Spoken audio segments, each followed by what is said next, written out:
Most people believe that building wealth is something you do after you earn more money. Today, I want to show you why that belief is keeping you broke and how to apply a simple 3-day framework to your finance, starting with exactly what you earn right now. Let me ask you something. How many times have you told yourself, when I earn more money, I will start saving? When I earn more, I will start investing. When I earn more, I will start building. And here is what I want you to honestly consider. How long have you been saying that? And has the more money arrived yet? Because here is what I have noticed about people who wait to earn more before they start building wealth. The more money arrives, and somehow there is still not enough. The expenses grow with the income. The lifestyle expands with the paycheck. And the savings and the investing and building stays exactly where it always was, in the someday file.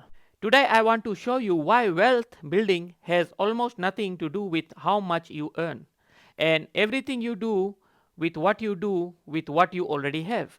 Here is the false belief I want to address today. I do not earn enough to build wealth. This belief sounds completely reasonable.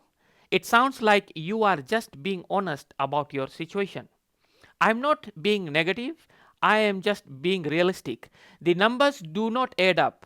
There is nothing left at the end of the month. But here is the truth that most financial teachers never tell you. Wealth is not built by the size of your income. Wealth is built by the discipline of your habits. Two people can earn exactly the same salary. One builds wealth consistently over time, one lives paycheck to paycheck indefinitely. The difference is never the income. The difference is always the habits, the decisions, and the relationships with money that each person has developed. And habits can be changed. Decisions can be changed.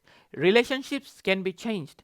Starting with exactly what you earn right now, today. Luke chapter 16, verse 11 says, "So if you have not been trustworthy in handling worldly wealth, who will trust you with true riches?" If you have not been trustworthy in handling worldly wealth, God is not asking whether you have enough wealth to manage. He is asking whether you are trustworthy with what you already have. A person who cannot manage $100 faithfully will not suddenly become faithful when they have 1,000. A person who cannot save $10 a week will not suddenly save 1,000 a week when their income grows, because the habit was never built. And without the habit, more money does not create wealth.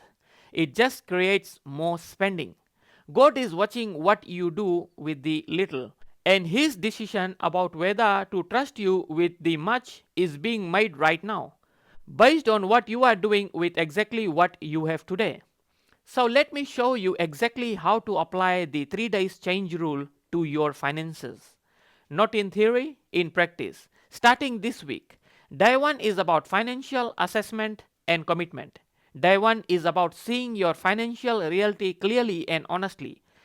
Most people avoid this day completely. They do not want to look at the numbers because looking at the numbers feels painful. But you cannot fix what you refuse to face. On day 1, you sit down with your finance and you do 4 things. First, you write down exactly what you earn, every source of income, every amount, the real number, not the number you wish it was. Second, you write down exactly what you spend every bill, every subscription, every coffee, every impulse purchase, everything. Third, you identify the gap, the difference between what comes in and what goes out. And fourth, you make one commitment, not a complicated financial plan, not a complete budget overhaul, just one commitment, something like, I commit to saving $10 every single week starting this week, or I commit to cutting one unnecessary expense starting today. Oh, I commit to learning one new thing about money every single week. One commitment, clear, specific, measurable. That is day 1. Day 2, intensive financial action. Day 2 is where you take the one most important action from your day 1 commitment. Not 10 actions, one. If your commitment was to save $10 a week, day 2 is the day you physically move $10 into a separate account, not tomorrow, today. If your commitment was to cut an unnecessary expense, day 2 is the day you cancel it, not next month, today. If your commitment was to learn about money, day 2 is the day you spend 30 minutes reading, watching, or listening to something that teaches you. The action on day 2 is not about the amount, it is about the decision. The decision that says, I am a person who manages money with intention. That decision made with action begins to rewire how you see yourself financially. And when you see yourself differently, you behave differently.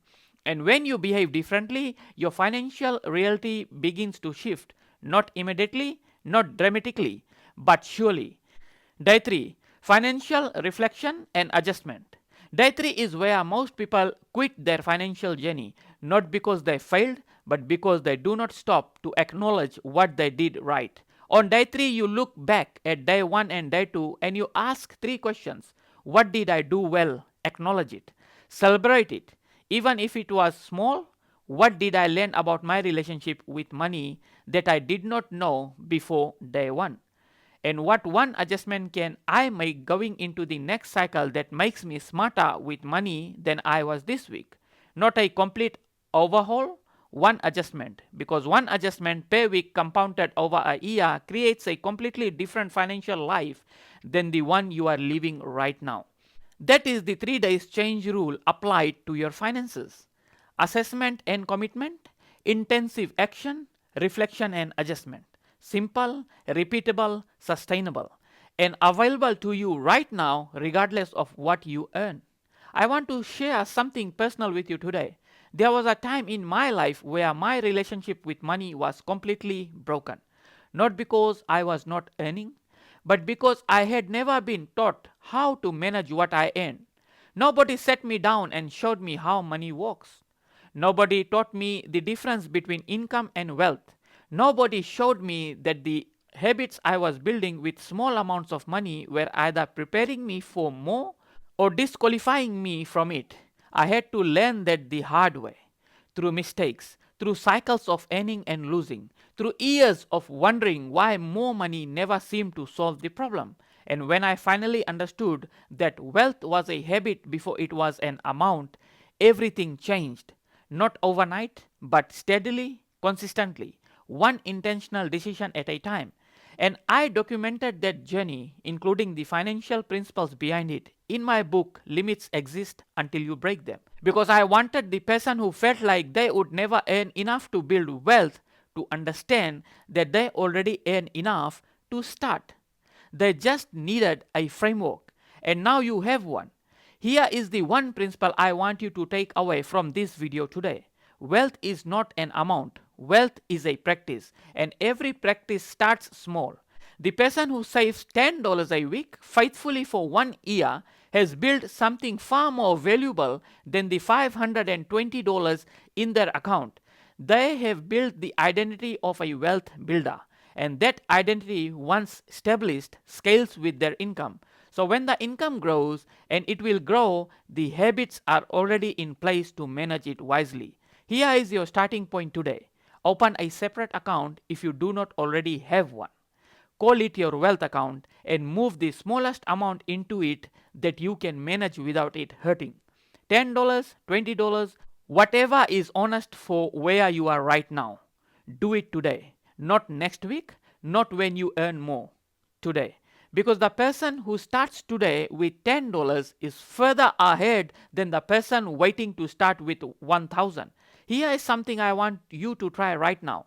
Without overthinking it, write down in the comments one word that describes your current relationship with money. Just one word, not a sentence, not an explanation. One honest word, because naming where you are right now is the first step to build something different from here.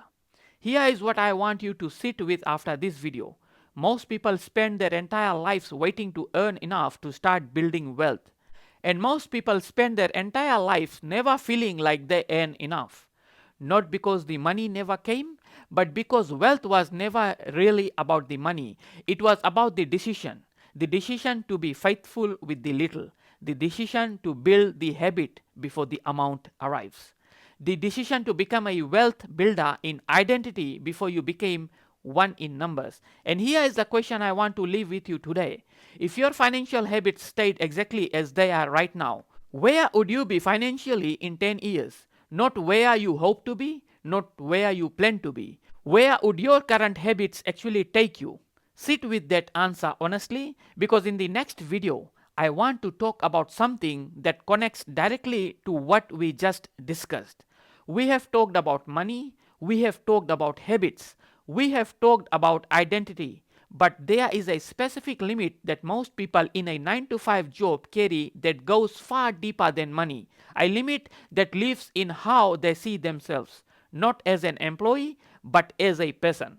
And breaking that limit changes everything about how they show up, not just at work, but in every area of their life. I will see you in the next video, and if everything we have discussed today landed for you, that next video is going to hit even harder.